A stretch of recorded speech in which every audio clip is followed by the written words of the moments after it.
In this very short video, we're going to be talking about the functions of muscles as a whole, not specific muscle types. So when we talk about the muscular system, we're actually only talking about skeletal muscle. We are not talking about cardiac muscle, which we'll discuss when we get to the cardiovascular system. And we're not talking about smooth muscles because those are going to be associated with viscera, such as the organs and structures of the digestive tract and the urinary system. However, these are sort of overall functions of muscles as a whole. Of course, we all know that the major function of muscles will be movement. And when we talk about skeletal muscle, it's going to be locomotion, manipulation, your ability to move your eyes, as well as your ability to make faces at one another or at me. We're also talking about blood circulation, the ability to move my material through the GI tract, which includes the process of digestion, or will be associated with the process of digestion, as well as the ability to move urine out of the bladder into the great outdoors. Skeletal muscle will actually fight gravity, so will be responsible for maintaining posture. Skeletal muscle is also going to be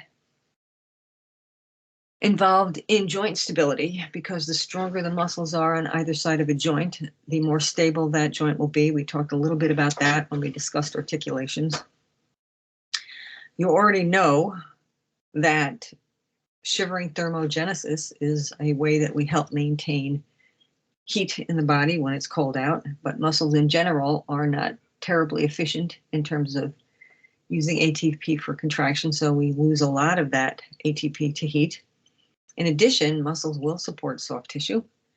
They form structures which are known as sphincters, which are going to guard the entrances and exits of various organs. For example, the lower esophageal sphincter is a ring of smooth muscle which moderates the material that moves out of the esophagus into the stomach.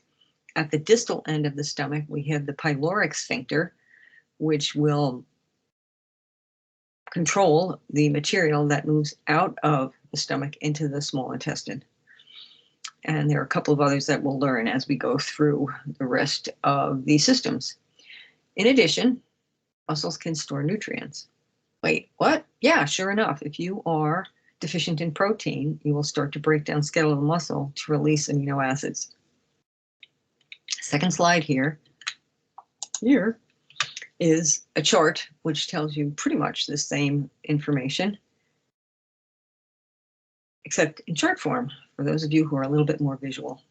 In the next section, we're going to delve into the wonderful world of the muscular system and skeletal muscles.